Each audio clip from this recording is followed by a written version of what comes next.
All right, Gilbert.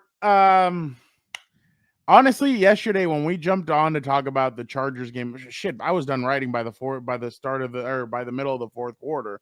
I went over to go chat with what's his name? With with Tyler Dragon and bullshitting with him because I was like, this game's completely over. I'm like, why even spend any more time here? So, but it was just a game that it looked like these guys were already on their bye week. It was one of those, I don't know. This is so true. Hey, I need This is points, so man. true. I am the other person that helps it. I came back. So 35-6. I mean, Gilbert, I don't know what it is about EverBank because when Phillip Rivers was the quarterback of the team, they would go in there and blow. I mean, these aren't the same Jacksonville Jaguars, but they'd go in there and blow teams out, and it didn't matter how bad the Chargers were. They'd go in there and they'd take it to Jacksonville. Hey, Alan. Oh, Thank hey, you. Alan, appreciate it. He says we got humiliated by the Jags of all teams. Muchos saludos. Who knows which Chargers team will show up after the bye? Alan, we appreciate it. That's very big of Shout you. By out, the way, Alan. speaking of that, I have not seen a Thier anywhere, but whatever. I thought I saw him a couple or last week, but yeah, I could be wrong. Gilbert, Danny didn't even like. Dan's like, I'm giving you 20 minutes. Like, I don't want to talk about this shit because Friday went bad for Dan, then Sunday went bad for Dan, so he did not want to talk about it. I'm like, on Friday we're driving home. I'm like, you know what's funny? He's like, what? I'm like, the only person that's happy that you guys got eliminated is sitting up there in Orange County, laughing because he's excited that you're now free to do things, and then he's like, he can kiss my ass. I just started laughing. I didn't even know. I don't keep track. That way I don't wish losses upon his team. If he goes far, he goes far. He was not happy. It just But now that you told me, I'm gonna bug him. but he got to talk to Drew Brees after the game, so he was excited. Drew's the offensive coordinator of the opposing team, really? and Dan started chatting with him for a little bit. I kind of asked him, I'm like, Drew, I don't know if you remember me. He's like, you used to work with the Spanish commentary. I was like, yeah, that was a long ass time ago, sure, but he remembered me, so chatted with him for a little bit. Then Dan started chatting with him, and so yeah, he was he really nice guy. Dan's like, hey, you're back on the call. He's like, you're back on the call, right? On Santa Fe Christian. He's like, you're back on the call, right? On like back in Fox. He's like, yeah, I am. He's like, oh, I can't wait to hear you talk. He's like, I actually thought you were pretty good. Just all these lames and nerds that didn't find you entertaining. And then he just starts laughing. He's like, I really appreciate that. So. Did Drew say, thank God for Mark Sanchez stabbing people? I got a job here. Whoa. He got stabbed. He wasn't stabbing. He got stabbed. Well, I don't know what the hell happened. That was just the festivities. Everybody was getting ready for the new Scream movie. Mark Sanchez was like getting ready for it too. So, but all right. What your thoughts? I've actually been waiting for this.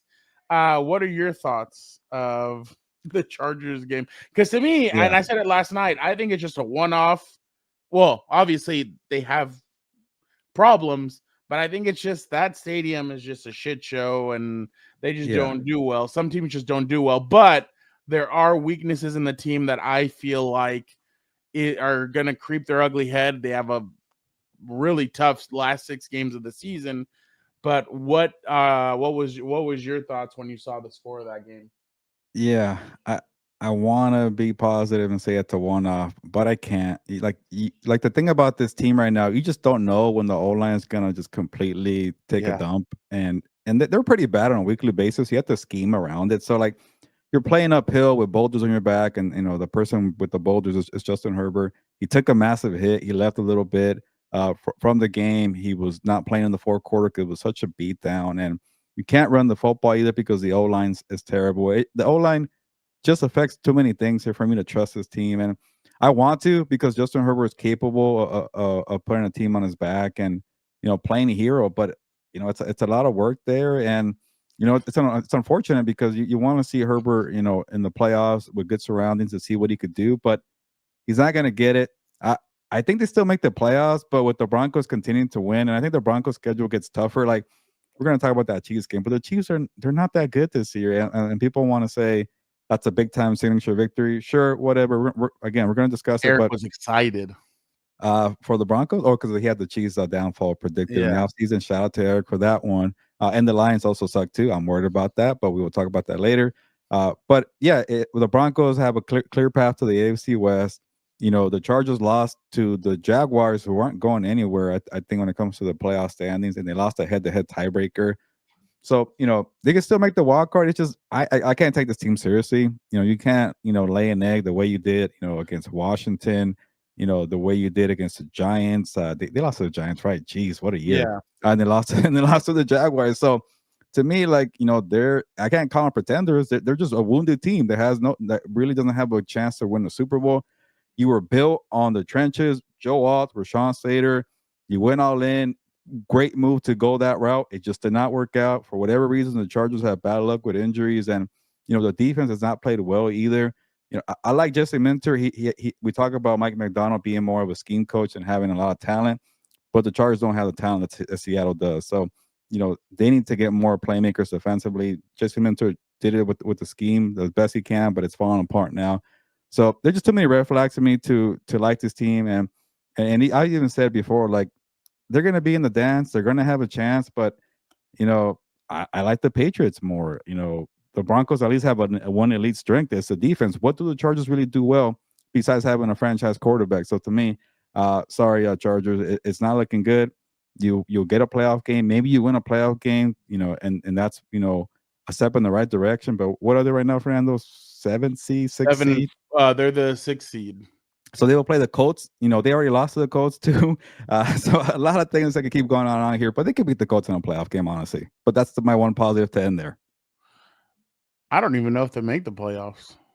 Yeah, Playing like this, going up yeah, against Philly's defensive line might beat the shit out of Herbert. Like, might finish the job on Herbert. yeah. Well, how about this, Fernando? Um, I was looking at the Jaguar schedule, and I think they're going to be the 7th seed, and they're going to win at least 10 games. Can this Chargers team win more than 10 games and overcome the head-to-head tiebreaker? They need to win 3 more. And you got the Eagles. Raiders. So yeah, the Raiders. Yeah, that's a win. Cowboys, maybe. You better make that a win. Texans. Watch. No, they're going to split against the Eagles or Kansas City. They're not going to lose to both of those teams. That's what they do. They'll lose to the Eagles. I can see them sweeping the Chiefs, and then you beat the Broncos. You're in a good spot. I think they lose to the Texans because that defense is very good against that front. Yeah, so, I mean that front against that O line. That's going to be very tough. It's not the worst position. I do agree with what Haywood. I can't even say the last part of your name. Sorry. Omarion should be able to like alleviate some of that, but it's still going to be tough. I mean, now they're talking about, Bob just tweeted out that Jamari Sawyer might be in play again at left tackle. Man, I think what they should do is bench Mekhi Becton, put Trevor Penning at right guard. Yeah, he's a better guard. Huh? He's a better guard than the tackle for sure. Yeah, no, he definitely is. Not good. And then they kind of went away from the experiment. Like, I just couldn't. I just thought that. I just think that the offensive line. I think they need to do some mumbo jumbo with it. My thing is, and I saw Vic asked, should he take over the play calling? The reason why I had said last year that Jim needed to go for a innovative young offensive mind to be his offensive coordinator was because Jim brings the brash, the punch you in the face, that kind of style of offense. If you mix it with a young guy that's been under McVay or Kyle Shanahan or somebody like that, you mix that in, you're going to have a pretty perfect offense, something to the effect of like what Detroit's had for years. And I saw Charger fans today saying what could have been, and it's like the Ben Johnson, like the Chargers had interviewed Ben Johnson. Dude, we hired him over Jim Harbaugh. Wow. Yeah, like all of a sudden now people don't want Jim Harbaugh. They want, if they would have gone after Ben Johnson, they would have burned it down. That's the thing. That's what's crazy. But I just truly believe that they do need to fire Greg Roman after the year. And Jim's not gonna, I don't know if Jim will do it. I think if they miss the playoffs, Jim will have to do it. But Greg's old school. Greg's an old mind. Greg is like that old school guy. You need somebody who's young. You need somebody who's innovative. You need somebody who's going to change the formations, do a lot of different things, do something to kind of get your quarterback going. Right now, they're not doing anything to get Justin going. I mean, and that's what Dan was saying the other day is that Sean Payton is good at scheming if you have a bad offensive line. Greg's not going to do that. Greg is still doing weird stuff where it like he must think that Joe Walt and Rashawn are still there because he's making Herbert do 7-step drops, different things like that. And I really feel like Jim is going to need to cut ties, and I just don't see him doing it because Jim's a loyal guy, and loyalty can only get you.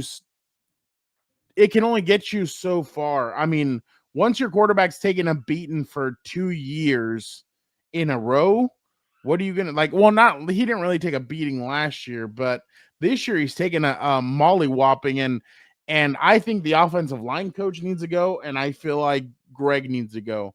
Will they do that? Probably not. But I just feel like they need to bring in some young, innovative mind.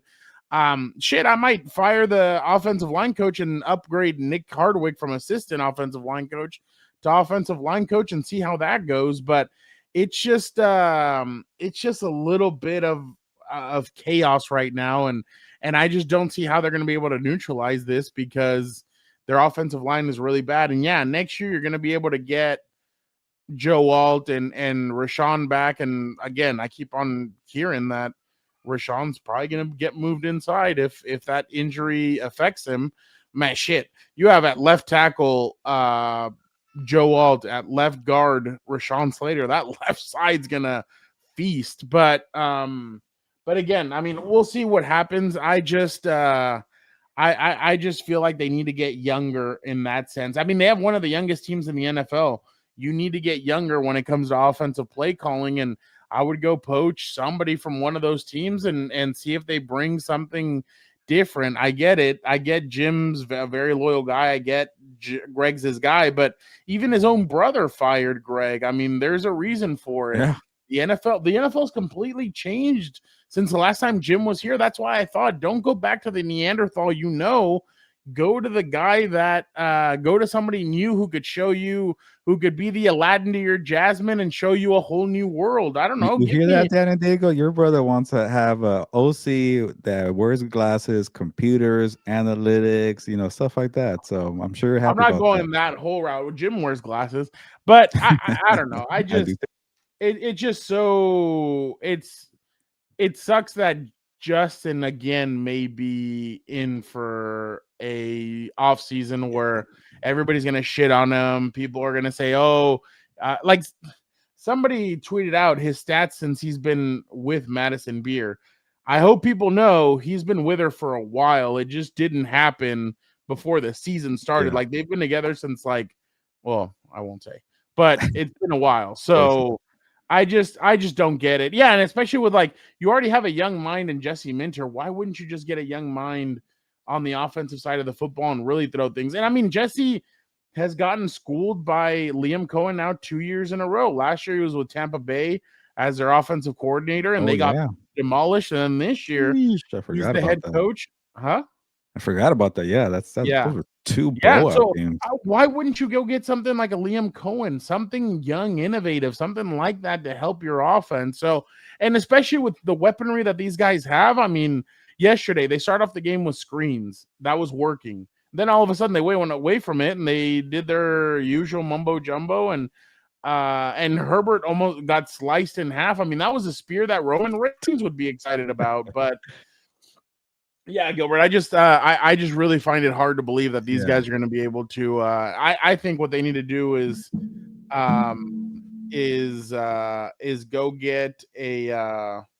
They need to go get a center. They need to go get a right guard, and they're going to need to go get a right tackle. Unless they feel like Trevor Penning's their future right guard, then maybe they keep him at that position. But he's not a long-term piece. Okay. He's not good. But one more thing here before we move on, Fernando. I'm with you about Harbaugh being too loyal. I wonder if the injuries to Joe Alt, Hampton, and Slater, and he wants to give him a pass. Like, hey man, like that was tough, man. You know, there was injuries. We'll run it back again and get healthy. But I hope he focuses more on the NFL injuries happen, and it's all about how you adjust. How do you play with the guys that you have? You know, how can you improve with what you have? And he hasn't done it like that. That should be how you should be judged from your job, your performance, and you know. So if nothing changes for the better, and you can't like win back-to-back games or have some kind of consistency, then that's coaching. Tough Yeah, crap on not yeah. having the healthy players, but you gotta and scheme it up and make it better. I will ask Jim at the end of the season.